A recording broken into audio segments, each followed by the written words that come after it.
When the world started, a light that balanced all was created. A light that would bring grass to our ground, and a light that would bring blue to our skies. A light that would be the reason for birds to sing to us in the morning. In the beginning, there was only peace. The birds would sing. The sky would bring a soft breeze.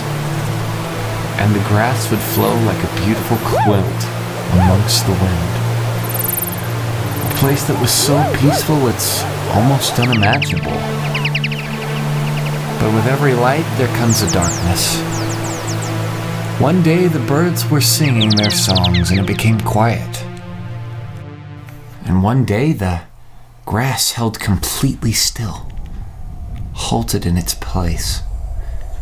And one day the sky became dark, and all that was visible was the moon. It twinkled and brought a promise of a tomorrow. This cycle continued for many, many years.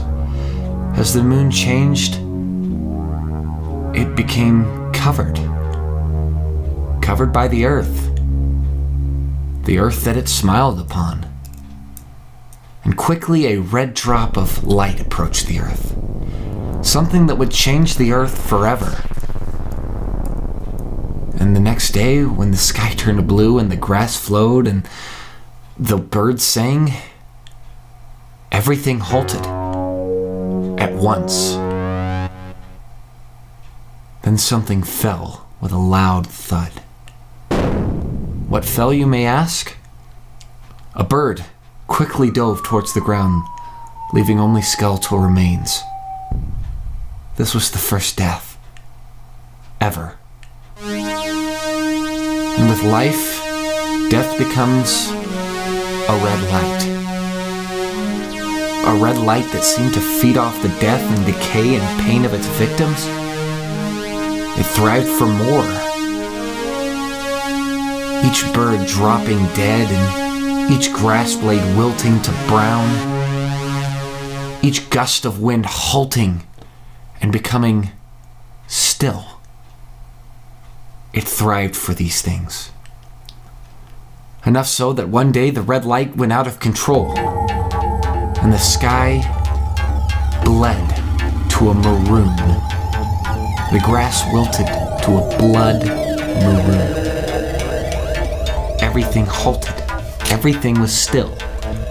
The birds dropped one by one. This was no good. Something had to be done. And then the moon came.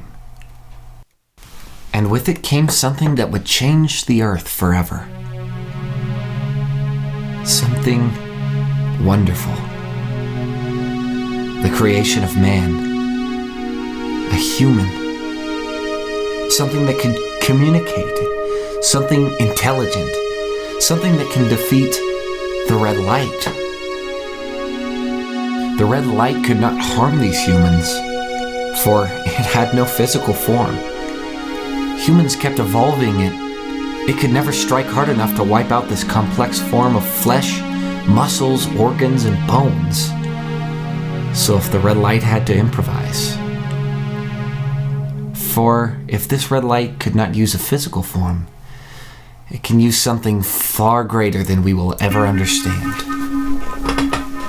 It took a mental form, something that developed into evil, depression, anxieties, PTSD, and the very thought that brings on war.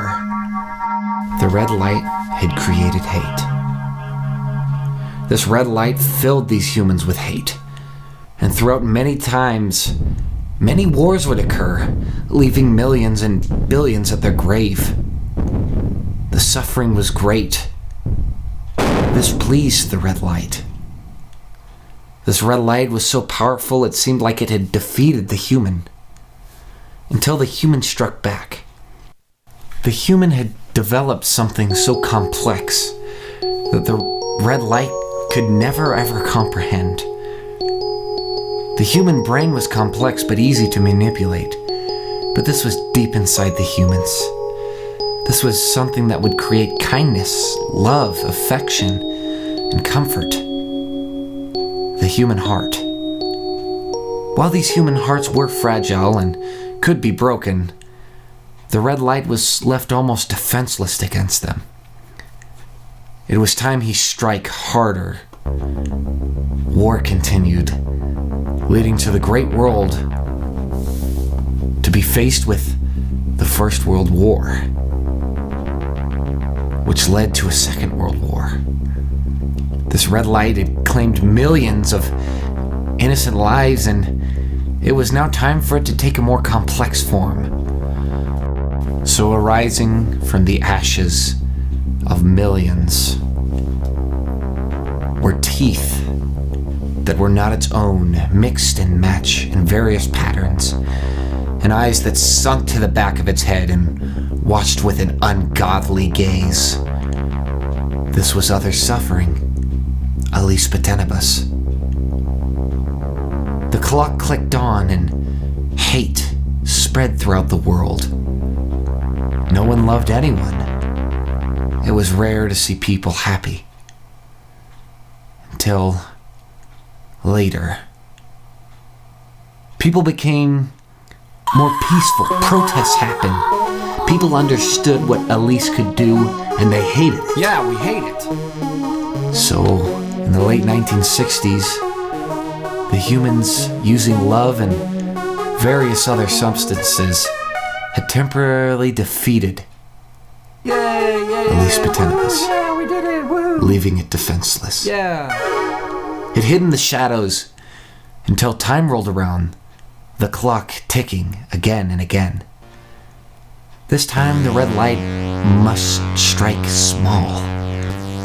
Whether it be traumatizing someone, beginning with the painting dropping, an impossible place, appearing through a vivid nightmare or hallucination, or even striking through hate and complex government ties. It was ready to strike again. Its midnight existence is always in the back of your mind, creeping in through your brains, showing only stressful times. We can fight back, but not all of us can. For some, it lurks in places they fear. Young children fear the dark, where it lurks. They fear creepy attics where it may hide, for it's arising again, and we may not know when it strikes. It could be you, for he speaks through the static of your TV. Unheard voices.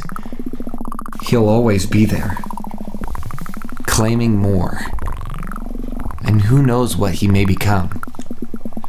When he's ready to attack, who knows what will be waiting for us.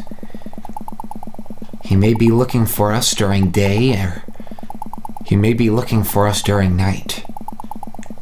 But that's the way he likes it. Dark, cold, quiet.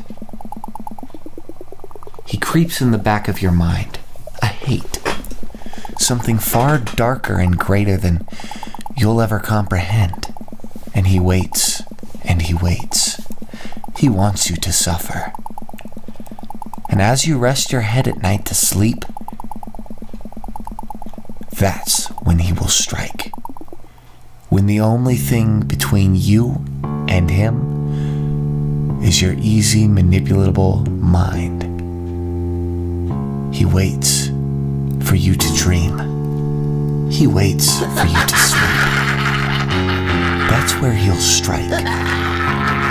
And that's the story of Elise Patenibus. Others